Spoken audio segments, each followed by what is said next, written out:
जय गुरुदेव। आज के इंसान ने जिंदगी की भागदौड़ में अपने आप को एक ऐसी दिशा दी है जो कि पतन और फसाव का कारण है। प्रत्येक नौजवान इस संसार की सरकारी नौकरी चाहता है।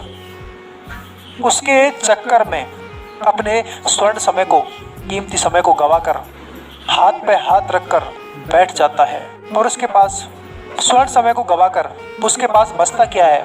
सिर्फ अंतिम दिन। और अंतिम दिनों में क्या होता है? कुछ नहीं होता।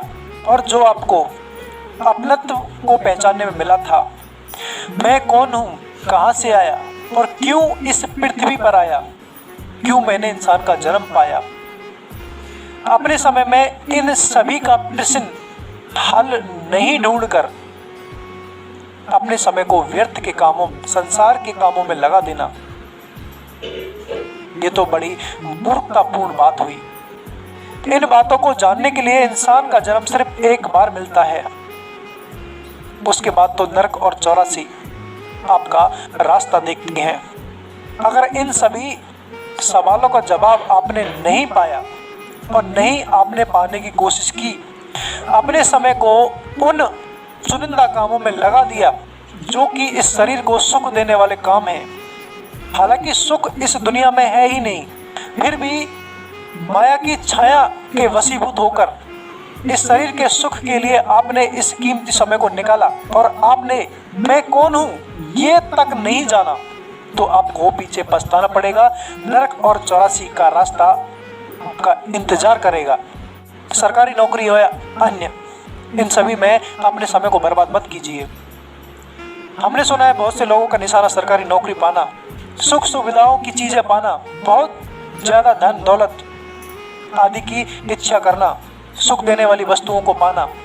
लेकिन एक बात सुन लो, जिन चीजों को पाने के लिए आपने अपना पूरा समय बिताया जो कि नश्वर है, यही चीज उसका गले का फंदा बनकर उसको मार देती है और इंसान अपनी पूरी जिंदगी इनके पीछे बर्बाद कर देता है।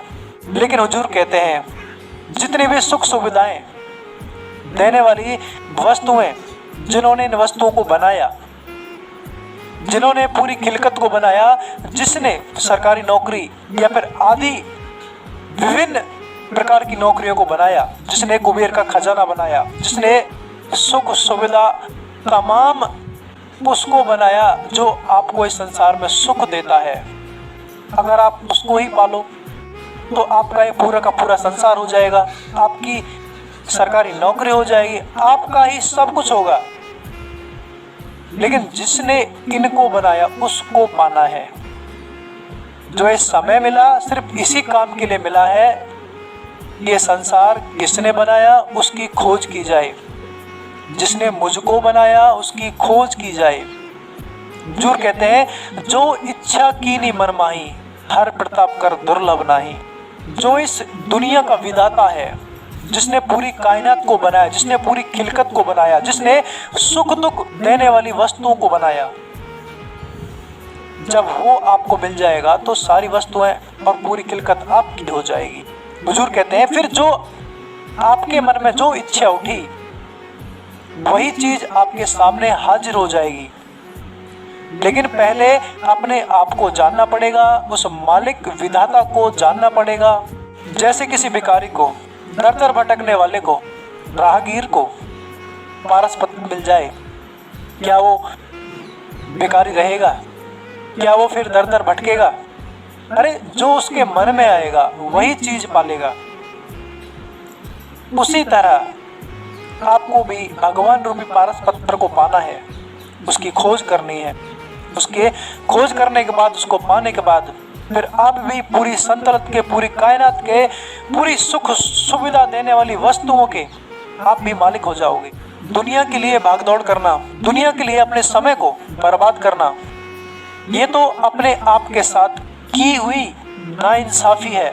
जिसको भी सरकारी नौकरी चाहिए, जिसको भी सुख देने वाली वस्तुएं चाहिए, उनके पास कोई दूसरा विकल्प नहीं है दुख पाने का। इस संसार में सुख का तो लेस मात्र है ही नहीं। फिर न जाने क्यों लोग अपनी पूरी जिंदगी को उस झूठे सुख के पीछे क्यों बर्बाद कर लेते हैं, पता नहीं। जितने भी संत महात्मा यहाँ हुए उन सभी ने चिल्ला चिल्ला कर बोला कि यहाँ सुख का लेस मात्र नहीं है, यहाँ छलावा है, सुख का दिखावा है, सुख का लेस मात्र तक नहीं है। फिर क्यों लोग सुख के पीछे अपने आप को बर्बाद कर लेते हैं? अगर सुख ही पाना है तो पहले सुख को, स्रोत को समझना पड़ेगा कि सुख का स्रोत है कहाँ और वो है क्या। इस संसार में तो सुख है नहीं, फिर सुख है कहाँ? नानक जी बोलते हैं, नानक भूखिया सब संसार, सुखी वही जो नाम आधार। इस संसार तो पूरा दुख का संसार है, लेकिन जो सुख का स्रोत है वो केवल नाम का आधार है। जिसने अपने आप को, अपनी पूरी जिंदगी को नाम के आधार, नाम का आधार बनाकर रखा है, सच्चा सुख तो वह पाता है जो नाम का आधार अपने आप को कर लेता है। सुख का स्रोत अगर इस दुनिया में होता तो संत पहले ही बोल दिए होते कि सुख का स्रोत इस दुनिया में है और आपको मिल जाएगा। लेकिन सुख का स्रोत संत महात्माओं ने इस दुनिया में नहीं बताया। दुनिया को तो क्षणभंगुर झूठी और माया का छलावा बताया, जिसमें फंसकर इंसान अपनी उम्र को बर्बाद कर लेता है। लेकिन संतों ने सुख का स्रोत, सुख का भंडार नाम को बताया, और नाम कहाँ मिलेगा ये भी बताया। नाम समर्थ संत के पास मिलेगा। समर्थ संत के पास सच्चा सुख मिलता है, और इस जिंदगी से जुड़ा हर प्रश्न का उत्तर संतों के पास मिलता है। मैं कहाँ से आया, क्यों आया, किस काम के लिए आया, क्यों मुझे इंसान का जन्म मिला, क्यों मुझे दुख दर्द होता है, क्यों मुझे रोना सोना होता है, क्यों दिन रात होती है। ये सब, इन सब का प्रश्न केवल संतों के पास है। जय गुरुदेव।